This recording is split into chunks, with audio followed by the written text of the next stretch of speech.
Next week, move it all. She will not even have time to understand what happened.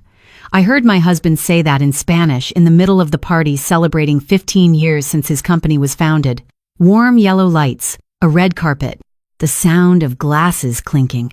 And on the stage he had just thanked me, the wife who had been by his side every step of the way. Right behind me he was discussing a plan to transfer his shares into the name of a senior employee, to pull money out of our joint investment fund, to complete everything before filing for divorce. She does not understand a single word. That is what he said. He thought I did not speak Spanish. He had calculated everything carefully. Assets, timing, paperwork, custody. He only got one thing wrong. The woman he intended to remove from the board understood the law better than he thought. That night was the celebration of my husband's company's 15th anniversary. A large hotel downtown, red carpet, warm yellow lights, soft music playing steadily. Around 40 people were there. Business partners, a few members of the executive team, both sides of the family, close friends. The atmosphere felt familiar. Firm handshakes, loud laughter, talk about growth and vision as if everyone were standing inside a framed milestone moment. I stood near the drink station holding a glass of sparkling water. I am always the one who drives at events like this. I prefer to keep my mind clear, especially when the people around me begin talking more after their second drink. I saw my husband across the room, dark blue suit, deep red tie, confident stance. He was standing close to the company's new marketing director. She was Colombian, tall, sharp, with eyes that knew exactly how to look at someone. I caught fragments of her speaking in Spanish. "Are you sure?" My husband smiled slightly, lowered his voice, then answered in Spanish, "By next week, everything will be transferred. She will not even have time to understand whose hands the paperwork has already passed through." She laughed. "Are you sure?" He replied, "She does not understand a single word." I stood a few feet away from them, right by the drink station, where the music echoed off the wall and softer voices carried more clearly. Just enough distance for them to believe I could not hear. Just enough for every word to land directly in my ears. I was born in San Antonio. My father is Mexican. In our house, my mother spoke English at the front door and Spanish in the kitchen. It was the first language I spoke, the language I used when I called my grandmother, the language I think in when emotions rise. So I understood every word. By next week, everything will be transferred. She will not have time to understand what happened. She does not understand a single word. I did not step forward. I did not interrupt. I did not place a hand on his shoulder like in some late-night drama. I just stood still for 1 second. Then 2. In my mind, I saw the evenings I sat at the dining table reviewing the books while he said, "I am exhausted. Can you take a look for me?" I remembered the money I withdrew from my personal savings account to help his company survive its difficult second year. I remembered the house we live in, titled in both our names, but the down payment came from my family's funds. Transfer it. Transfer what? Transfer where? Transfer before anyone knows. The marketing director leaned closer and asked softly, "So what will you tell her afterward?" My husband replied in a firm voice, "She will not have any choice." At that moment, applause broke out. The host invited him up to speak. He adjusted his tie, turned to her, and this time in English said, "Give me a minute." Then he walked onto the stage. "Thank you all for being here," he said into the microphone, his voice warm. "The past 15 years have not been easy. But with the support of my family, of my wife," he looked down into the crowd to find me. I smiled. "That is how I stand here today." The whole room applauded. If anyone had looked closely, they might have noticed my smile was not the same as in previous years, not wider, not colder, just steadier. I raised my glass, turned to the woman beside me, and said quietly, "He always knows exactly what to say at the right moment." She laughed and said, "You must be very proud." I replied, "Oh, I always listen very carefully." When he stepped down from the stage and walked past me, he asked softly, "Are you okay?" I looked him straight in the eye and said, "I heard very clearly." He did not understand what I meant. He simply nodded, confident as always. He believed another language was the perfect cover. He believed I was standing there as nothing more than a wife attending a party. He did not know that the most dangerous thing in that room was not what he said, but that I understood every word and chose to stay silent. Because sometimes the strongest response is not to argue. It is to remember. If you have ever been underestimated just because you were quiet, stay with me. This story is not over. That night I heard my husband's entire plan. Not fragments, not guesses. I did not leave the drink station right away. I stood there long enough for them to lay out the full sequence. I heard every sentence, every detail, in the very language he believed I did not understand. He was preparing to transfer his shares to another company, a company registered under his sister's name. A family name, clean, perfectly legal on paper. At a glance, it looked like internal restructuring. If you looked closely, it was clearing the path. He was also preparing to withdraw money from our joint investment fund, the fund we opened when our son started kindergarten. The fund I used to jokingly call our Sleep Well Fund because it helped me rest on nights when the market was volatile. The money in it was not just profit, it was 10 years of savings, year-end bonuses, the extra amounts I added whenever I closed a consulting contract. And the final piece was his plan to file for divorce after the assets were safe. He used that exact word, safe. Safe for whom I am not sure, but certainly not for me. I stood there between the music and the clinking glasses, listening to him talk about my life like it was a line item on a balance sheet. No emotion, no hesitation, just something to be rearranged neatly. But what made my blood run cold was not the money. He said I was unstable. He said it in a firm tone, as if he were describing the weather. He said he would use that to gain custody. That I was too sensitive. That I was overly emotional. That I was not steady enough. I gave birth in a public hospital during the coldest winter that year. I woke up every 2 hours for the first 6 months. I took our son to dental appointments, vaccinations, parent-teacher conferences, while he traveled for business and posted photos from first-class lounges on social media. I do not remember ever being unstable while working remotely, cooking dinner, and signing permission slips for our son's youth soccer team. But, in his version of the story, I was the problem. I heard him say that once everything was transferred, once the shares were under his sister's name, once the joint investment fund was no longer significant, he would file for divorce. That at that point I would have no choice. That the court would look at his clean financial record and my so-called emotional instability and then make a decision. I did not tremble. I did not step forward. I did not drop my glass like in a late-night television drama. I just took a slow breath. I thought about the evenings I reviewed tax filings while he said, "You are better at these details than I am." I thought about the fact that I kept the passwords to our investment accounts, that I tracked every small shift in the market, that I called the financial advisor whenever I noticed an unusual transaction. He said I was unstable, yet I was the only person in the house who made a habit of reading every contract before signing. I was the one who kept copies of every document in a separate drawer, organized by year and by type, a habit some people call obsessive. This was not just about money, not just about shares, not just about an investment fund. This was about my son. He did not just want to leave the marriage.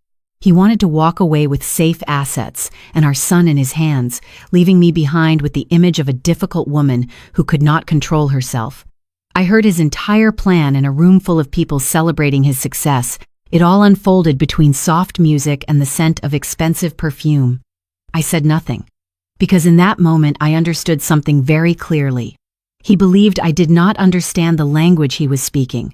He believed I could not see the numbers he was moving. He believed I would only react after everything was finished. He calculated many things. He miscalculated one. I heard all of it. He always thought I was just a housewife.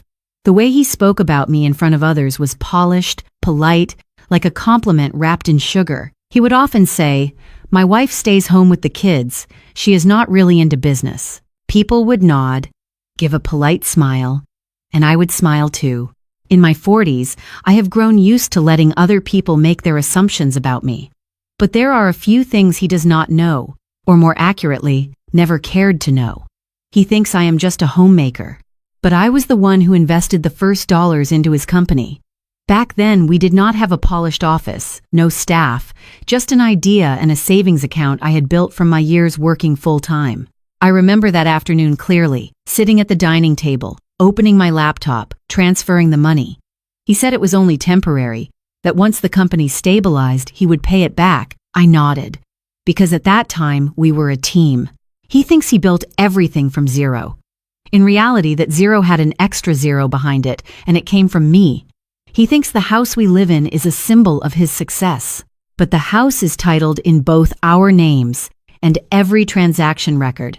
The down payment, the purchase documents, I handled personally. When we signed the paperwork to buy the house, he was traveling for business. I was the one sitting with the realtor, reading every page of the contract.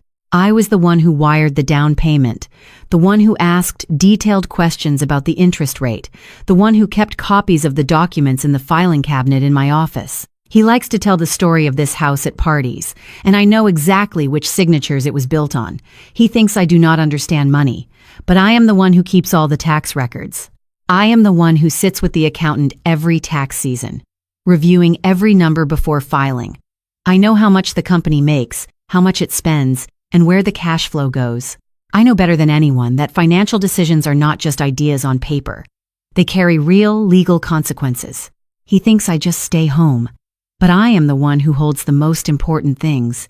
And the most important thing he does not know at all is that I recorded that party. I am not the type of person who walks around prepared for war. I do not carry a recording device in my purse as a habit. But that night, when I heard him say in Spanish that everything would be transferred before I had time to understand what was happening, I simply opened my phone and pressed record. Not for drama, not to retaliate immediately, only because I understood that if things ever reached a courtroom, words without evidence are nothing but air. I left my phone in my purse, screen face down, and let it record everything. The soft music, the clinking glasses, the marketing director's laughter, and his voice saying I would not know what was about to hit me. I did not interrupt. I did not make him suspicious. I simply let the truth run like a tape. At this age, I have learned something many people only understand after paying a price. Calm is not weakness. Sometimes it is strategy. He believed I was just a woman standing on the sidelines of his success. He believed I did not understand the language he was using, did not understand the numbers he was moving, did not understand the plan he was laying out. He believed I would only react when it was too late. What he does not know is that I did not just understand. I prepared. And while he was planning to transfer shares, withdraw money from our joint investment fund, and label me unstable to gain custody, I was sitting at that table, smiling as usual and preserving every detail. Not to create a scene. Not to humiliate him in front of the crowd, but so that if one day I had to stand before a judge, I would not speak with emotion. I would speak with evidence. After that party, I did not do what most people would expect. I did not storm into the bedroom to confront him. I did not go through his phone. I did not throw anything across the living room. At this age, I am too tired for loud scenes. I did not confront him. I behaved like a wife who was a little worried, a little sensitive, but ultimately still trusted her husband. The next morning, while he was making coffee in the kitchen as if nothing had happened, I walked downstairs with slightly red eyes. I did not need much acting. I had not slept much anyway. I said softly, "Maybe I overthought things last night." He looked at me, slightly surprised, then relaxed. "You are imagining things again." I nodded and wiped the corner of my eye. "I am sorry for being suspicious. I have been a little stressed lately." He set his coffee mug down and exhaled like a man who had just taken on a bit more female emotion. "I just want everything to be stable. Stable." The words sounded beautiful in a kitchen that smelled like morning toast. I sat across from him, my hands intertwined as if I needed support. "If you think we need some additional agreement to make things clearer, I am willing to sign." He looked at me more closely. "What do you mean?" I said, "If you want to add a post-nuptial agreement about assets and the company, to protect the company or something like that, I will sign. I do not want to become an obstacle for you." I saw clearly the moment he believed he had won. His shoulders relaxed, his voice softened, the kind of soft tone of someone who has just confirmed that his plan is still moving in the right direction. "I just want everything to be transparent," he said, So later, no one feels cheated. I gave him a faint smile. I understand. In truth, I understood far more than he thought. In the days that followed, I played the role of a woman afraid of losing her husband. I asked a little more. I stayed quiet a little more. I stopped touching the financial files in front of him. I let him believe I was stepping back. And when a man believes you have stepped back, he usually steps forward even further. One evening, he sat in the living room talking to his sister on the phone. This time, he did not lower his voice as much as before. He switched to Spanish again, naturally, as if I did not exist in the room. He said that I had agreed to sign the additional agreement, that everything was going according to plan, that once the remaining portion was transferred, it would be done, that at that point everything would be completely safe. I was sitting in the armchair pretending to scroll through my phone. I did not look up. I did not react. I just let my phone rest on my lap, screen face down, the recording app already open. His voice was clear, every sentence, every word, no longer vague fragments like at the party. This time it was detailed. It was sequential. It was the confidence of a man who believed he controlled the entire board. He said, "She thinks it is just a formality." He laughed. I listened to my own breathing, steady. Not faster, not heavier. I am past the stage of wanting to scream so people will hear me. I only pressed stop when the call ended. The second recording. He thought I was afraid. He thought I was trying to hold on to a marriage that was cracking. He thought I agreed to sign so I would not lose him. What he did not know was that I had not signed anything. I simply let him believe I would, so he would keep talking. One day, before he planned to sign the share transfer, I sat in my car in the parking lot outside the county courthouse, my hands resting on the steering wheel a few seconds longer than usual. Not because I was hesitating, but because I understood that from this moment on, nothing would ever go back to the way it was. I had 2 recordings. I had the money trail. I had copies of the transfer documents that were being prepared, and most importantly, I had an attorney who understood exactly what was happening. We did not make noise. We did not send warning letters. We did not make threatening calls. In America, if you want something to carry real weight, you do it with paperwork. I filed an emergency motion with the court, a motion to freeze assets, a petition to investigate fraud, a request to review custody. No emotion, no storytelling, just facts, just dates, just evidence. My attorney told me that when a court sees the risk of assets being moved before a divorce, they respond quickly, not because of my feelings, but because the law does not look kindly on last-minute money transfers. That afternoon, the judge signed the order. I was not there when he found out, but I know exactly when it happened. He was at the company's law office. The shares were ready to be transferred. His sister was prepared to sign. Everything had been arranged according to the plan he laid out in Spanish in front of me, believing I did not understand. The bank received the freeze order. The transaction was blocked immediately. The system automatically locked the transfer. The other attorney received electronic notice before the pen even touched the paper. I received a message from my lawyer just minutes later. The transfer has been stopped. I could imagine his face in that moment.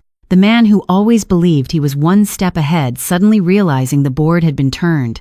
Later I was told he said there must have been some mistake, that the banking system glitches sometimes, that this would be resolved quickly. But there was no mistake. There was a court order. There was a fraud investigation file.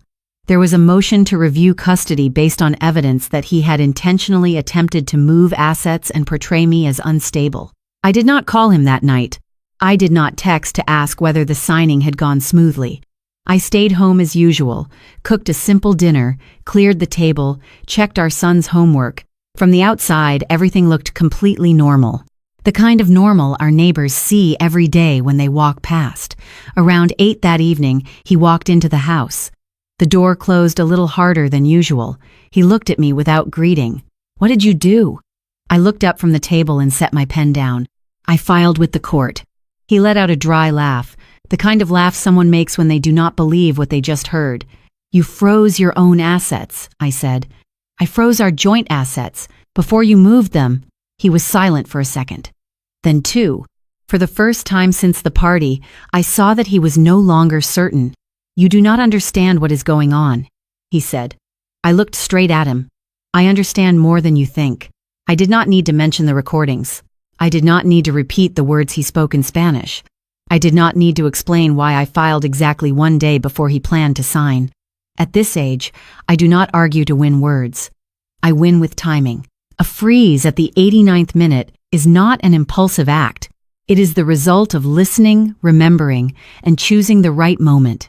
He calculated carefully. He just calculated based on the wrong assumption, that I would react emotionally. Instead, I reacted legally. And in this country, once paperwork is signed and sealed, emotion is no longer the deciding factor. The emergency meeting was called for Monday morning, not because I sent an anonymous letter, not because someone in the company suddenly grew a conscience, but because the court had issued a formal notice regarding suspected fraud in the transfer of shares. In America, when the court sends official paperwork, people sit up a little straighter. The conference room on the 12th floor had a long table, leather chairs, glass windows overlooking the parking lot, and beyond that, the busy highway. The air felt heavy, like year-end meetings when revenue falls short of projections. The only difference was that this time the problem was not the market, it was internal. I walked in with my attorney. No evening gown, no statement jewelry, just a simple business suit, hair tied back neatly. The kind of outfit you wear when the conversation is about documents, not emotion. They were already seated, the executive team, the chairman of the board, the company's legal counsel, and him. On the table sat a thick file stamped by the court. Notice of suspected asset diversion. Motion to review potential fraudulent conduct prior to divorce. Dry language, but powerful enough to shift the standing of a man in the company he founded. No one raised their voice. No one pounded the table. This was not primetime television. This was a boardroom accountable to shareholders. The chairman spoke first. "We received notice from the court regarding a recent share transfer." His voice was calm but sharp. "We need clarification." He sat upright, both hands on the table. "This is a personal matter," he said. "A misunderstanding in the marriage. A misunderstanding." I almost laughed, but I have trained myself to keep a neutral face in moments like that. Years of company events taught me how. My attorney placed another copy of the file on the table. The court notice references suspected asset transfers intended to avoid financial obligations in a divorce. No one looked at me then. They looked at the paperwork. He exhaled, slightly impatient. "My wife does not even understand Spanish. She is speculating." The sentence landed on the table like a small stone, but it was enough to create a ripple. "My wife does not even understand Spanish." The entire room turned toward me. It was a brief moment, but long enough for me to catch the chairman's expression. Not siding with anyone. Assessing credibility. I did not rush. I did not speak immediately. I simply placed both hands on the table and looked directly at him. Then I answered in Spanish, clearly and fluently. "I understood every word you said. Entendí cada palabra." I did not raise my voice. I did not emphasize anything. Just enough for everyone in the room to hear. The room went silent. The kind of silence that follows when someone realizes they misjudged a person. The kind of silence when a narrative shifts without anyone needing to shout. I did not elaborate on what he had said. I did not repeat each sentence. I did not need to. My attorney opened the file and cited the portions related to the share transfer plan, the timing of the transaction, and the asset freeze order. Everything was presented chronologically. No emotion. No theatrics. He was no longer leaning back comfortably. His shoulders tightened. His hand gripped the pen. The chairman nodded slowly. "We will need to review this carefully. The company cannot be associated with any conduct that suggests fraud." It was not a condemnation, but it was not support either. I sat there without triumph, without satisfaction. At this age, I understand that real victories often unfold in silence. He once believed I did not understand the language he used to plan. He once believed I was just a wife standing on the sidelines of major decisions. In that boardroom, no one believed that anymore. And sometimes what makes a room fall silent is not a shout. It is a sentence spoken at the right time. He used to say I was unstable. He said it enough times that he believed it would become a legitimate label in my file. In his plan, I was the overly emotional woman, lacking control, not steady enough to raise a child on my own. A convenient description when you want leverage in a divorce. The custody hearing took place in a courtroom smaller than I expected. No audience, no noise, just wooden tables, straight-backed chairs, and the steady voice of the court clerk reading the record. The kind of room where every word carries weight. I sat beside my attorney. My hands rested on the table, not shaking. I had prepared for this moment from the first day I heard him call me unstable. I knew that in that courtroom, emotion is not evidence. His attorney repeated the same argument, that I was too sensitive, that I tended to overreact, that a more stable environment for our son would be with him, with higher income and a structured schedule. It sounded reasonable on paper. My attorney did not argue louder. She placed a small device on the table and said, "We would like to present a recording." In that recording, his voice was clear. Not the voice he used before the board, not the voice he used to reassure investors, his real voice, speaking casually. The line came from the phone call with his sister, the call he thought I was just scrolling on my phone in the armchair. "She will never survive alone." It was not a comment about finances, not concern for our child. It was a declaration that I was dependent, that I was weak, that I could not function without him. The courtroom was not noisy after that sentence, but I saw the judge's eyes shift, not anger, attention. The judge asked his attorney if he wished to explain the context of that statement. His attorney tried to redirect, saying it was just a remark made under stress, that it should not be overinterpreted as a single line. But in custody matters, attitude matters as much as income. Judges do not look favorably on men who dismiss their wives as incapable of independence. Especially when the record shows I managed the household finances, made the initial investment in the company, held title to the house, and handled our son's care down to the smallest details. I did not need to speak much. I answered questions directly. I described my son's routine, who handles drop-off and pick-up, who attends parent-teacher conferences, who monitors his schoolwork. No drama, just reality. The kind of reality any parent between 30 and 55 understands. When the judge announced the temporary ruling, her voice was calm. Primary custody would lean toward me. He retained visitation rights on a schedule, but primary decision-making authority regarding our son's finances, tuition, insurance, and future investments would no longer be in his hands. He did not react dramatically. He did not stand up. He did not shout. But I saw the tension tighten in his jaw. In his plan, I was the one who would panic at the mention of court. I was the one who would fear losing our child.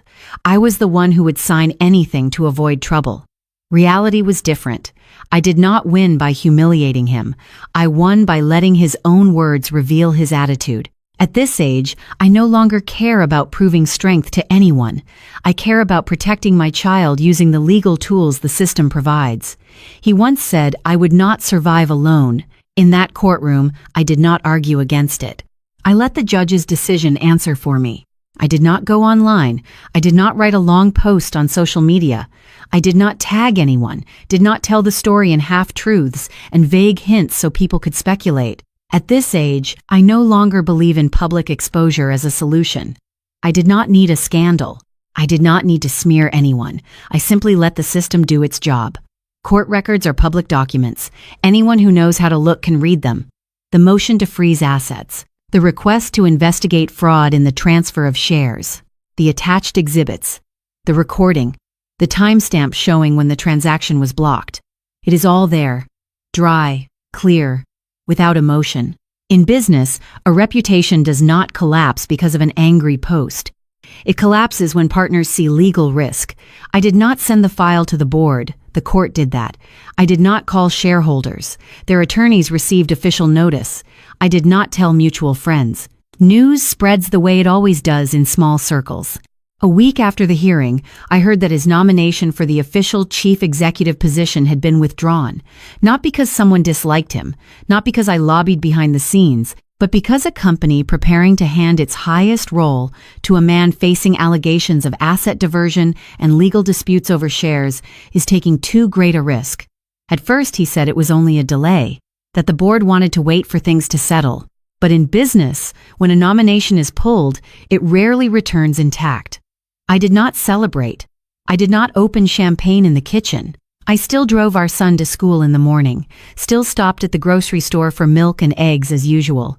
On the outside, life did not change much. Only one thing changed. The eyes of those who once looked at him with absolute certainty now held a question. The record of suspected asset diversion became part of his legal profile. Not a criminal charge, but enough to make attorneys more cautious, enough to make investors ask for explanations, enough to make banks review credit limits. A reputation does not explode overnight. It cracks along fine lines, beginning with official language. And the woman who once stood beside him at that party, the one who laughed when he said I did not understand a single word, disappeared from company events very quickly.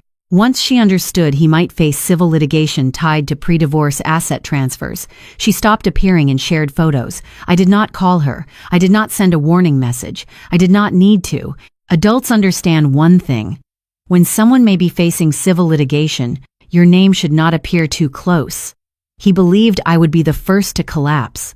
That I would panic, cry, make a scene, turn myself into a cautionary tale. Reality moved in the opposite direction. I did nothing except file properly and remain calm.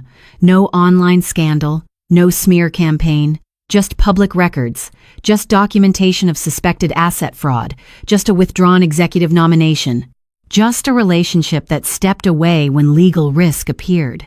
At this age, I understand that the greatest collapse does not come from noise. It comes from the silence of those who once stood beside you. The official trial took place on a cold morning, the kind of morning when you carry a coffee to go and remind yourself to breathe steadily before walking through the metal doors of the courthouse. No audience, no cameras, just dark wood, the national seal mounted behind the judge's bench, and people who understood that words spoken today would carry legal consequences. I sat on the left beside my attorney. He sat on the right with his legal team. The distance between us was not far, but it was enough to show we were no longer on the same side. The judge turned page after page of the file. Her voice was calm, but not distracted. The questions were not asked for drama, only for clarity. When it came to the recordings and the transfer of shares, the judge looked up at him. Why did you believe your wife did not understand what you were saying? The question was not harsh, but it was direct. He sat up a little straighter. His voice tried to hold its usual confidence. She does not speak Spanish. Then he repeated it in English, clearly, as if it were an obvious truth. She does not speak Spanish. I had heard that sentence before. At the party, in the boardroom, and now in a courtroom. I did not rush to respond. At this age, I understand that in court, timing matters more than volume. My attorney did not jump in. She simply gave a slight nod in my direction. I looked at him, not with anger, not with tears, just a steady, clear look, the same way I look at a balance sheet when reviewing every number. Then I spoke. I understood everything. I paused for a moment. I was just waiting for you to finish. The room did not erupt after that. There was no whispering, but the silence grew heavier, the kind of silence when people realized the story they believed had a major gap. The judge looked at me, then at him. You are saying you understood the entire content. I nodded. Yes, Your Honor. There was no need for a long explanation, no need to repeat every word he said. The recording was already in the file. My attorney had submitted the transcript. Everything was in the record. He opened his mouth as if to say something, then stopped. Perhaps for the first time he understood that this was no longer a private matter between husband and wife. It had become a question of his credibility before the court. The judge made notes for a moment. Then she said, assuming your spouse did not understand and acting on that assumption to execute significant financial decisions was a lack of sound judgment. Lack of sound judgment is a very polite way of describing a series of miscalculations. I did not feel triumphant. There was no cinematic sense of victory, just a quiet confirmation that truth, when placed in the right setting, carries its own weight. He once believed I did not understand the language he used.